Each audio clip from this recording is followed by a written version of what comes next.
ఇంటింటికి సురాపానం అనే కార్యక్రమంలో వాళ్ళంతా వాళ్ళు జాయిన్ అయ్యి ప్రతి ఇంటి దగ్గరికి ఒక మందు బాటలు ఇస్తున్నారు. అంటే జ్వరం వచ్చినా, జబ్బు వచ్చినా, లేకపోతే ఏమొచ్చినా సరే మందు కొడితే కనుక తగ్గిపోతుంది. ప్రతి ఇంటి దగ్గరికి ఒక మందుల కొట్టు. అంటే ఏ మందుల కొట్టు? ఆరోగ్యం ఇచ్చారు కాదు, ఆరోగ్యాన్ని హరించారు. మేము ఈ మధ్యకాలంలో ఒక సేమ్ ఇలాగే ఇంటరాక్షన్ వెళ్ళినప్పుడు విద్యార్థులతో కాకుండా ఒక ఊర్లో మేము మాట్లాడడానికి వెళ్ళాం. అక్కడ మేమందరం బయట మాట్లాడుతుంటే స్పెసిఫిక్గా ఆడవాళ్ళు అన్నమాట విలేజ్, అది గోకుల్ లంక అనే విలేజ్. లంక అనమాట, 2000 మంది ప్రజలు ఉంటున్నారు అక్కడ. ఆ గోకుల్ లంక అనే విలేజ్ గోదావరి మధ్యలో ఉంది. చాలా బాగుంటుంది, వెళ్ళడానికి అది చాలా బాగుంటుంది. అక్కడ స్పెసిఫిక్గా ఆడవాళ్ళందరినీ విడిగా వచ్చి కలిసారు.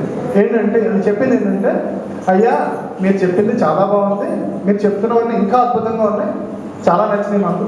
కానీ మీరు ఏమనుకోమంటే కనుక మేము నిజంగా చెప్తాం, మీరు ఉచితంగా ఒక ఏదో ఒకటి ఇస్తారు, తర్వాత ఇంకొకటి ఇస్తారు, ఇంకోటి ఇస్తారు. అది కాదు సార్ మాకు కావాల్సింది. మాకు కావాల్సింది మా యొక్క ఇంట్లో వాళ్ళు శుభ్రంగా ఉండటం కావాలి. ఎందుకంటే శుభ్రంగా ఎందుకు ఉండకపోతున్నారంటే, పొద్దున్న నుంచి సాయంత్రం దాకా పనిచేసి మా ఇంట్లో మగవాళ్ళు 200 నుంచి 300 రూపాయల దాకా సంపాదిస్తున్నారు.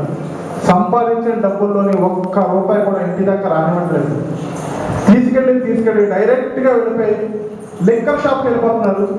లిక్కర్ బ్యాంక్స్ ఇప్పుడు కొత్తగా ప్రతి చోట బ్యాంకులు వచ్చింది. ఆ లిక్కర్ బ్యాంక్ వెళ్ళిపోతున్నారా 300 రూపాయలు ఖర్చు పెట్టేస్తున్నారు. అక్కడ ఇంటికి వచ్చి పిల్లల్ని, భార్యని చెత్త కూడా పట్టుకున్నారు.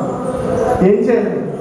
దీనివల్ల ఏమవుతుందంటే ఇంట్లో ఉన్న మగపిల్లలు 13-14 సంవత్సరాలు వచ్చే వయసు వచ్చేటప్పటికల్లని తాగడం తప్పు కాదు, మా తండ్రి తాగుతున్నాడు కాబట్టి నేను తాగొచ్చు, అది తప్పు లేదు అని చెప్పేసి అని అంటున్నాను.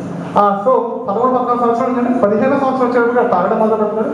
19 సంవత్సరం వచ్చేటప్పటికల్లా గజ తాగబోతే అయిపోతున్నాడు. 21 సంవత్సరం వచ్చేటప్పుడు మా పల్లెటూరులో త్వరగా పెళ్లి చేస్తామండి.